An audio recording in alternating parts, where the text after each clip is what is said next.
கன்னியாகுமரி மாவட்டம் காப்பிக்காடு பகுதியில் 4 வழிச்சாலை பணிக்கு எதிர்ப்பு தெரிவித்து அதிகாரிகளிடம் ஆவேசமாக வாக்குவாதத்தில் ஈடுபட்ட எம்எல்ஏ தாரகை கத்பட் உட்பட காங்கிரஸைச் சேர்ந்த 9 பேர் கைது செய்யப்பட்டனர். தன் மீது ஹிட்டாச்சி வாகனத்தை ஏற்றிவிட்டு பணிகளை துவங்குமாறு காங்கிரஸ் எம்எல்ஏ ஆவேசமான நிலையில் அவர்களை கைது செய்து போலீசார் அப்புறப்படுத்தினர். இதுகுறித்த மேலும் விவரங்களை செய்தியாளர் சுரேந்திரன் வழங்க கேட்கலாம். சுரேந்திரன், வணக்கம். என்ன நடந்தது, விரிவா சொல்லுங்க. நிச்சயமாக கன்னியாகுமரி மாவட்டம் காப்புக்காடு பகுதியில் கடந்த 10 வருடத்துக்கு மேலாக 4 வழிச்சாலை பணிகளுக்கு உரிய இழப்பீடு கோரிக்கை என கூறி அப்பணிகளை அப்பகுதி மக்கள் தடுத்து நிறுத்தி போராட்டங்களும் நடத்தி வருகின்றனர். இந்த நிலையில நீதிமன்றத்தில் பாதிக்கப்பட்டவர்கள் சார்பாக வழக்கும் தொடரப்பட்டது.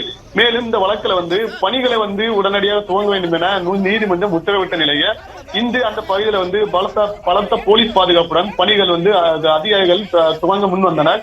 மேலும் அந்த அதிகாரிகளையும் இயந்திரங்களையும் தடுத்து நிறுத்தி விளவங்கூடி சட்டமன்ற உறுப்பினர் தாரகை கத்பட் அவர்கள் தலைமையில கடுமையான வாக்குவாதத்தில் அதிகாரிகளிடம் போலீசாரும் அவர் ஈடுபட்டார்.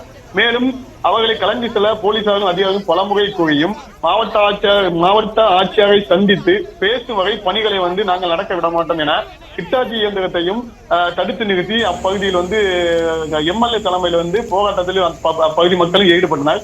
பலமுறை எச்சரித்தும் கலந்து செல்லாதால் போலீசார் சட்டமன்ற உறுப்பினர் தாரகை கத்பட் மற்றும் அவருடன் சேர்ந்த மாவட்ட தலைவர் வினிசால் சிங் உட்பட 9 பேரை கைது செய்து போலீஸ் வாகனம் மூலம் கொண்டு சென்ற பின் பணிகளை அதிகாரிகள் தொடங்கி இப்போ பணிகள் நடைபெற்று வருகிறது.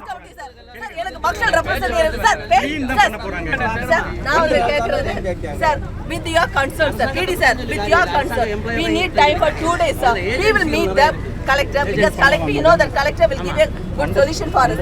After that, Friday, I will come voluntarily with you and I'll start the work with you because we will be cooperating with you until otherwise it is meant ஆகும். சரியா? நீங்க பண்றது ஏதோ சென்ட்ரல் கவர்மெண்ட்க்கு பிஜேபிக்காக பண்ணிட்டு இருக்கீங்களா எனக்கு இப்ப டவுட் வருது. எனக்கு மக்கள் தான் முக்கியம் சார். நீங்க என்ன பண்றீங்களோ பண்ணுங்க. 2 நாள் எனக்கு டைம் கண்டிப்பா வேணும் சார். இது மக்களோட எல்லாரோட கோரிக்கை.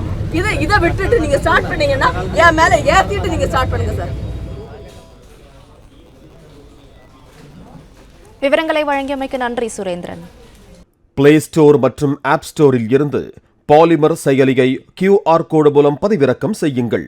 செய்திகளை உடனுக்குடன் பெறுங்கள்.